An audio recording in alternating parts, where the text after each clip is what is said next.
Bismillahirrahmanirrahim. Assalamualaikum warahmatullahi wabarakatuh. Selamat pagi semuanya. Hari ini kita akan belajar pengantar bisnis dan ini pertemuan keempat kita. Kita akan belajar mengenai small business atau bisnis kecil atau mungkin kalau di bahasa Indonesia mungkin lazimnya UMKM seperti itu. Terus kita juga membahas mengenai kewirausahaan dan franchising. Ini adalah kalau di buku yang kita jadikan acuan kayak gitu, bukunya Farrell, Business A Changing World, 9 edition itu ada di chapter 5 atau ada di bab 5. Jadi kita akan belajar mengenai hal ini. Yuk kita mulai sama-sama.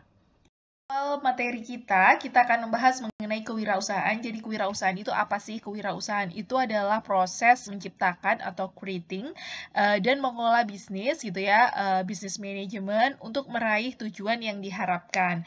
Jadi kalau teman-teman lihat nih kayak perusahaan-perusahaan besar kayak misalnya McDonald gitu ya, McD, terus Procter and Gamble atau P&G gitu ya, terus kemudian Dell Computer, terus Microsoft dan lain sebagainya. Itu semuanya berawal dari small business gitu ya, yang didasarkan oleh visi dari foundernya gitu ya, atau pembangunnya kayak gitu.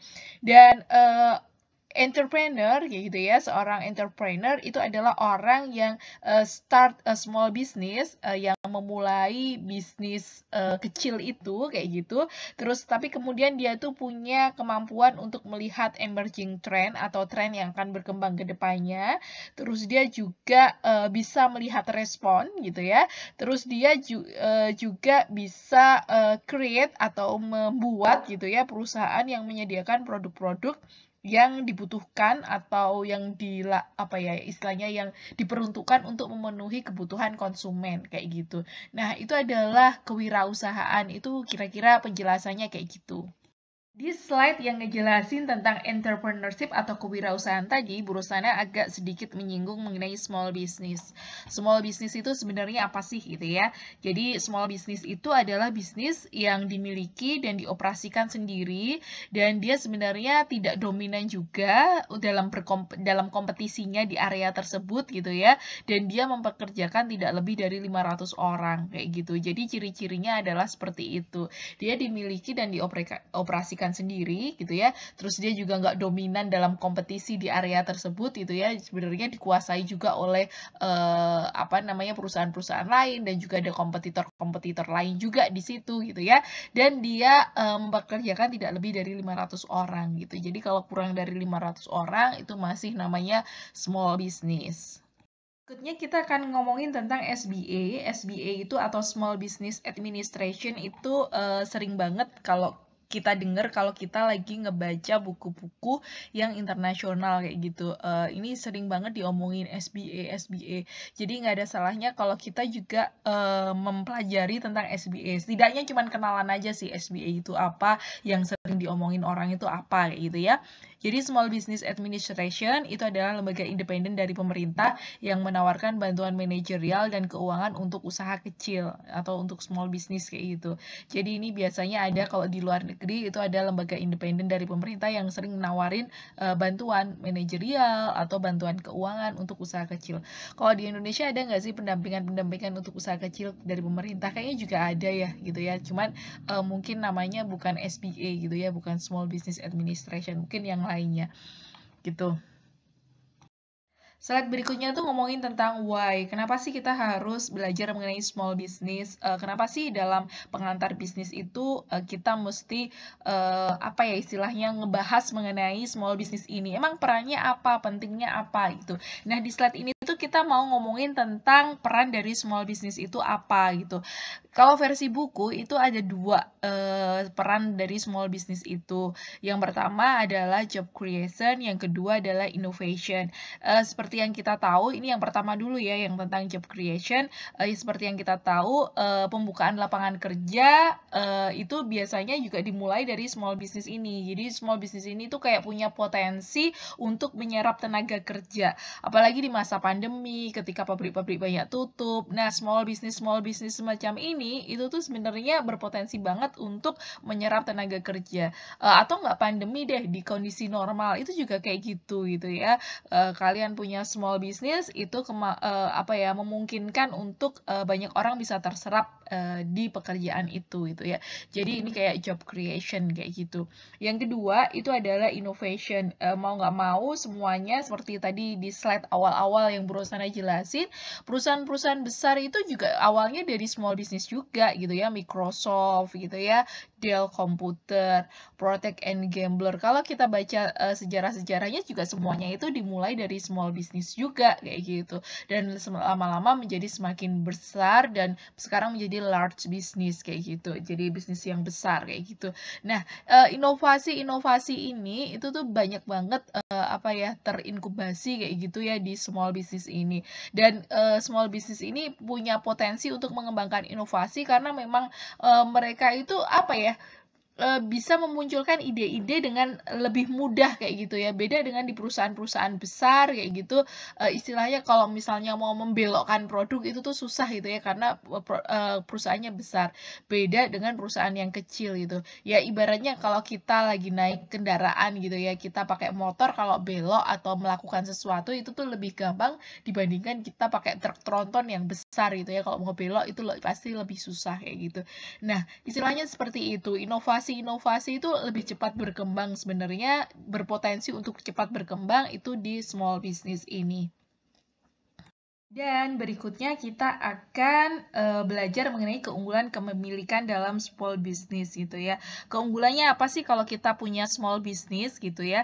Yang pertama itu adalah independen gitu ya. Jadi karena ini itu small business dimiliki oleh sendiri kayak gitu ya. Jadi ini tuh lebih independen ketika dalam memutuskan sesuatu. Beda dengan perusahaan besar. Pasti ketika akan memutuskan sesuatu banyak sekali pertimbangannya kayak gitu ya. Kayak misalnya pendapatnya stockholder, para pemegang saham, terus kemudian dewan direksi dan lain sebagainya. Tapi ketika small business itu tuh lebih independen termasuk dalam menentukan sesuatu keputusan kayak gitu. Jadi independen dalam finansial, independen dalam segala hal gitu ya. Jadi ini adalah keunggulannya. Yang kedua itu adalah cost-nya rendah atau biayanya lebih rendah. Namanya aja small business ya, pasti biaya operasional, biaya macam-macamnya itu tuh rendah. Jadi kita bisa menekan biayanya gitu. Beda dengan perusahaan-perusahaan yang besar gitu ya. Itu pasti biayanya yang dikeluarkan juga pasti lebih besar. Ketiga, itu adalah flexibility. Flexibility di sini itu dia bisa fleksibel kayak gitu dan mudah beradaptasi dengan perubahan pasar kayak gitu ya. Pasar berubah seperti apa, kita bisa mengubah dengan cepat juga produknya. Beda dengan perusahaan besar gitu ya yang mempunyai supplier seperti apa, yang punya stok seperti apa dan lain sebagainya. Tentu mereka nggak bisa dengan cepat fleksibel mengikuti perkembangan pasar gitu. Dan small business ini bisa dengan cepat untuk mengikuti perkembangan-perkembangan yang ada. Dia lebih fleksibel.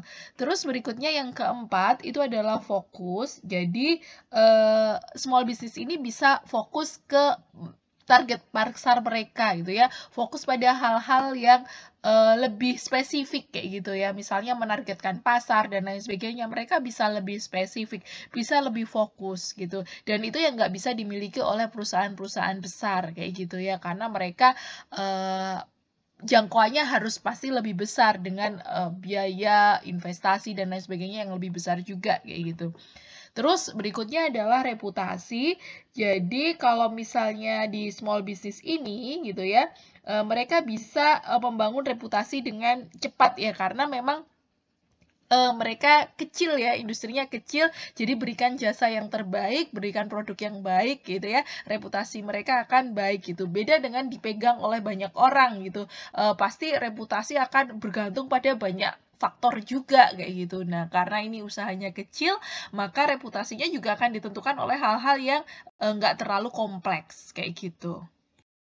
Dan berikutnya ini kalau tadi di slide sebelumnya kita tuh ngomongin kelebihan dari kepemilikan small business, maka ini kita juga akan membicarakan mengenai kekurangan dari kepemilikan small business ini. Yang pertama adalah dia tuh high stress level, jadi memiliki level stres yang tinggi. Seperti yang tadi Bu Rosana udah jelasin, karena ini kepemilikan individual kayak gitu ya, atau kepemilikan pribadi, maka semuanya itu ditangani oleh dia kayak gitu ya, oleh si pemilik itu gitu ya. Mulai dari inventory, mulai dari marketing dan lain sebagainya itu dipikirkan oleh sedikit orang. Jadi stress levelnya tentu lebih besar lagi gitu ya dibandingkan dengan large business gitu. Terus yang kedua juga dia mempunyai rate kegagalan yang tinggi juga. Jadi tingkat kegagalannya juga tinggi kayak gitu. Nah, tingkat kegagalan yang tinggi ini itu tuh biasanya dipengaruhi oleh 3 hal ini. Yang pertama adalah undercapitalization atau kekurangan dana untuk menjalankan bisnis secara normal, karena tentunya kalau small business itu sedikit orang yang akan investasi, beda dengan perusahaan besar pasti akan banyak dananya gitu ya, suntikan dananya, banyak yang berinvestasi dan lain sebagainya. Tentu beda kondisinya dengan small business gitu ya, dan yang sering terjadi memang kurangnya dana untuk menjalankan bisnis secara normal atau under capitalization.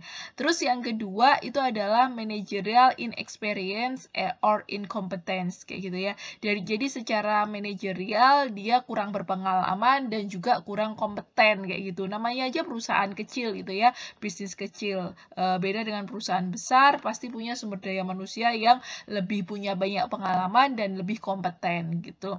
Yang ketiga itu adalah ketidakmampuan untuk mengatasi pertumbuhan gitu.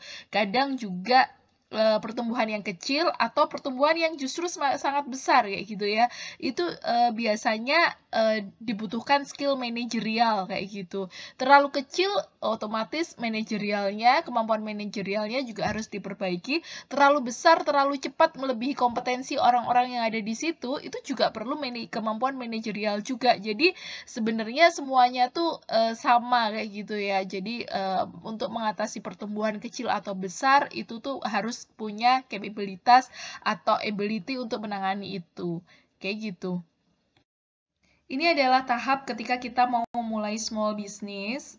Yang pertama adalah business plan. Jadi kita merencanakan rencana bisnisnya itu seperti apa, kayak gitu. Itu adalah hal yang penting ketika kita mau memulai small business. Yang kedua, membentuk kepemilikan bisnis. Kepemilikannya mau seperti apa? Ataukah mau pribadi? Ataukah mau seperti apa? Nah, itu harus ditentukan gitu ya, kepemilikan. Strukturnya seperti apa? Dan kalau kita lagi ngomongin bisnis plan juga pasti akan ngomongin juga mengenai bentuk gitu ya dari kepemilikan bisnis.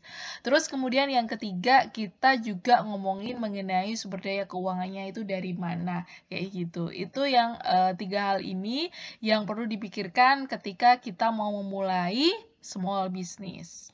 Kita akan ngomongin mengenai masa depan dari small business. Kita kalau menentukan masa depan dari small business itu ditentukan oleh apa sih kayak gitu kan. Nah, ini ada 2 hal yang kita perlu perhatiin ketika kita mau melihat masa depan dari small business ini. Yang pertama adalah tren demografi. Tren demografinya seperti apa sih? Mau nggak mau kita tuh harus ngelihat tren demografi karena customer kita itu kan orang kayak gitu kan ya, yang kita layani kayak gitu. Jadi otomatis kita harus melihat tren demografinya, entah itu cohort berdasarkan generasinya atau berdasarkan tingkat keuangannya atau berdasarkan apapun, tapi tren demografi ini menjadi sangat penting gitu. Yang kedua adalah tren teknologi. Mau nggak mau perkembangan industri 4.0 menjelang 5.0 dan lain sebagainya, teknologi kita harus mau nggak mau ngikutin kayak gitu gimana gitu ya, karena semuanya sekarang akan berbasis teknologi gitu ya. Dan kedua adalah tren ekonomi juga. Tren ekonominya seperti apa gitu ya, naik turun, sedang ada krisis atau enggak dan lain sebagainya. Itu juga menjadi pertimbangan ketika kita menerawang gitu ya atau melihat masa depan dari small business. Dan segitu dulu materinya. Sekarang kita lanjut ke tanya jawab. Tanya jawabnya virtual juga. Kita bisa lanjutkan di Google Meet ataupun di Zoom kayak gitu ya, sesuai kesepakatan. Gitu aja dari saya. Wabillahi taufik. Wassalamualaikum warahmatullahi wabarakatuh.